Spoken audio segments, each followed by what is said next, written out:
ठीक है।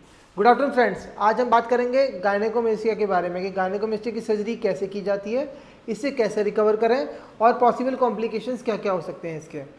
तो सबसे पहले हम बात करेंगे गायनेकोमेस्टिया सर्जरी कैसे की जाती है। गायनेकोमेस्टिया सर्जरी से पहले हम उसकी मार्किंग करते हैं। मार्किंग में कैसे करते हैं हम, जैसे ये आपकी एक तरफ की चेस्ट है तो इसमें नॉर्मली ये जो अपर इनर पार्ट होता है इसमें हम लाइपोसक्शन नहीं करते हैं क्योंकि इस एरिया में एक्सेस फैट कभी नहीं होता है। नॉर्मली जो सबसे ज़्यादा फैट होता है वो लोअर मिडिल पोस्ट में, लोअर आउटर पोल पे और यहाँ पे एक्सिलरी फैट होता है। तो ये तीन एरियाज़ को हम सबसे ज़्यादा टारगेट करते हैं।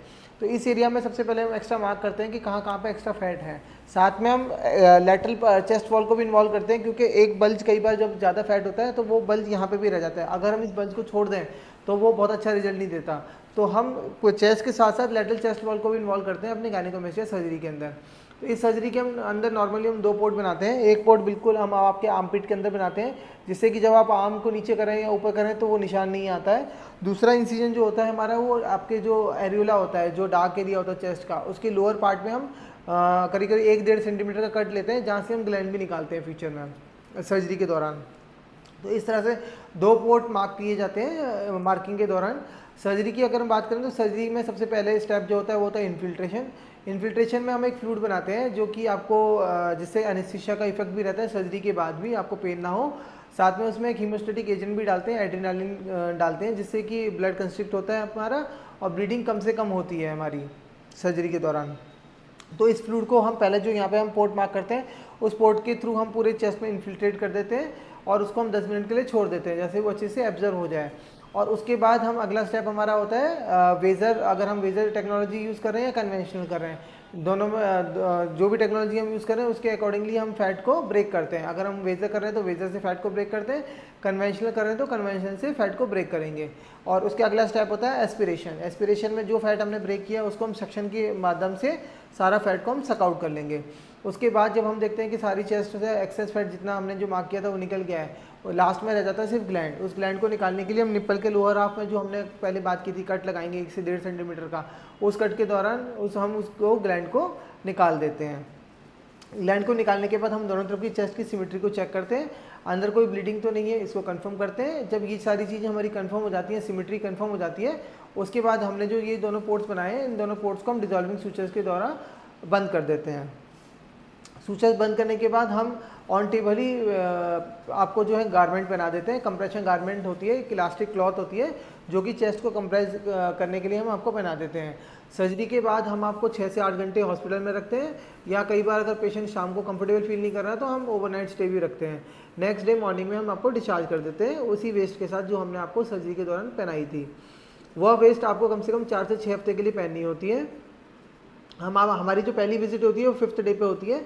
5th डे पे हम आपको पहली बार पोस्ट ऑफ विजिट के लिए बुलाते हैं जिसमें हम देखते हैं कि आपका वुंड कैसा है, आपकी स्टिच लाइन कैसी है। अगर सब कुछ ठीक होती है तो हम 5th डे पे आपकी ड्रेसिंग निकाल देते हैं और उसके बाद आप सिर्फ अपनी वेस्ट पहनते रहते हैं। रिकवरी की अगर हम बात करें तो रिकवरी में पहले हफ्ते आपको थोड़ा लाइट वर्क अलाउ कर देते हैं।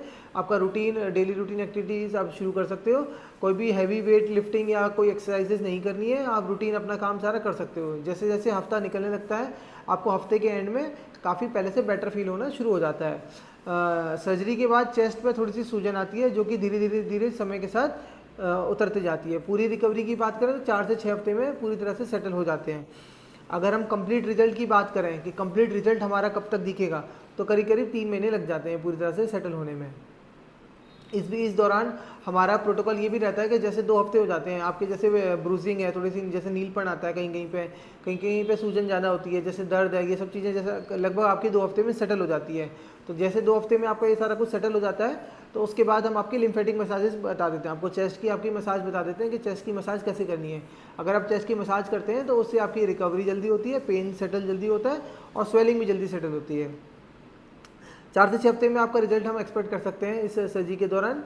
कुछ लोग निप्पल में सेंसेशंस कम बताते हैं क्योंकि हम यहाँ पे कट लगाते हैं, उसके बाद थोड़े से निप्पल के सेंसेशन अल्टर हो जाते हैं। वो भी पूरी तरह से सेटल होने में कई बार 3 महीने ले जाते हैं। तो अगर पूरी रिकवरी की बात करें तो कम से कम आपको 3 महीने वेट करना होता है इसकी कंप्लीट रिकवरी के लिए।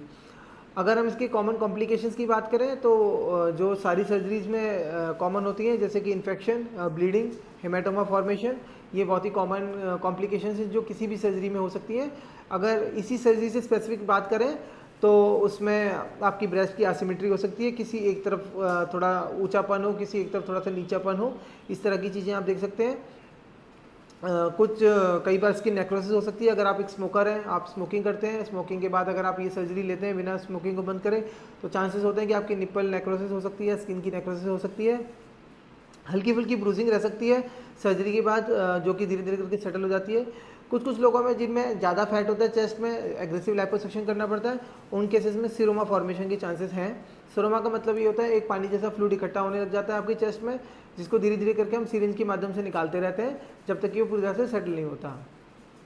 और लास्ट एक जो कॉमन चीज़ देखी गई है वो है अनहैप्पीनेस, क्योंकि आपका जो एक्सपेक्टेशन है और जो रियलिटी है उनके बीच में समानता ना होने की वजह से होती है अनहैप्पीनेस। तो इसके लिए आप अपने डॉक्टर के साथ बैठ के पहले पूरा डिस्कस करें कि क्या बेस्ट रिजल्ट रहेगा आपका, क्या आउटकम आ सकता है। और आप अगर ये सब कॉम्प्लिकेशंस अवॉइड करना चाहते हैं तो आप एक अच्छा क्वालिफाइड प्लास्टिक सर्जन सर्च करें अपने लिए, जो कि वेल एक्सपीरियंस्ड हो इन सर्जरीज़ में। उनके साथ बैठ के आप अपनी बिफोर आफ्टर डिस्कस करें, उनके बिफोर आफ्टर रिजल्ट्स देखें। तो ये अगर आप करते हैं तो आप एक अच्छा रिजल्ट पा सकते हैं अपने लिए। और जानकारी के लिए आप हमें फॉलो कर सकते हैं, आप हमें मैसेज भी कर सकते हैं। अगर आप और कुछ जानना चाहते हैं हमसे तो हम आपको इसके बारे में और भी ब्रीफ कर सकते हैं। Thank you.